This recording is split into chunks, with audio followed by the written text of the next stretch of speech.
Monika Jõemaa, meie oleme Karl Robert Jakobsoni talumuuseumi õuel. Teie olete selle muuseumi direktor. Öelge, mida te inimestele pakute? Me pakume neile, et nad saaksid vaadata, kuidas üks tegutsev talumuuseum toimetab. Et ma arvan, mis teistest muuseumitest meid eristab, on see, et meie muuseumis on talu.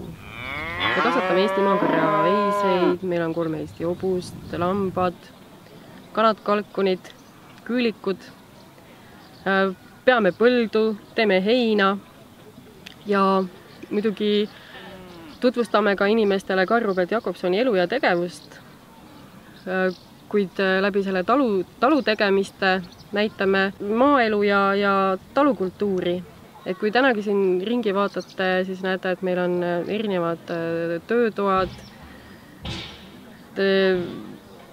Teeme siin võid näiteks ka harju hobuse sabajõhvidest,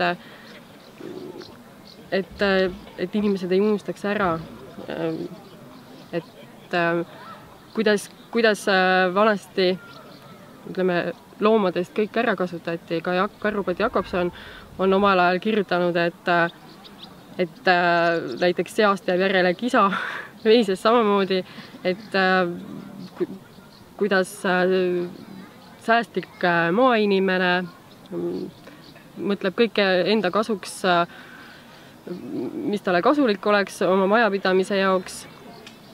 Ning samamoodi see tänane ohustatud tõugude päev, et need ohustatud tõud, eks seegi on ju tegelikult meie rahvuskultuuri osa.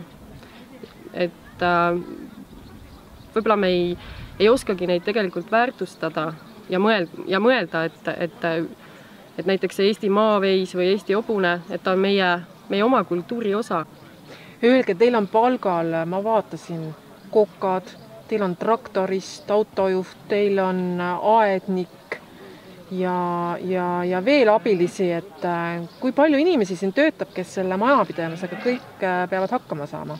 Meid on kokku 18 ja tõesti, et kuna meil on see taluosa suur, et meil on maid kokku 85 hektarit, siis millest palju on muidugi metsa.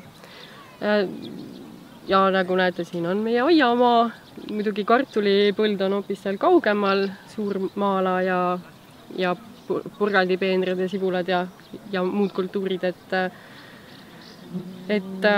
eks selle ülalpidamiseks on tööjõudu vaja ja kuna me teeme ise heina, siis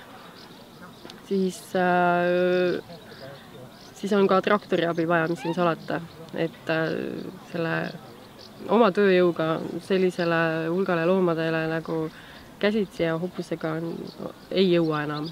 Et eks meilgi on siin viimastel aastakümnetel mindud mehaniseerimise teed.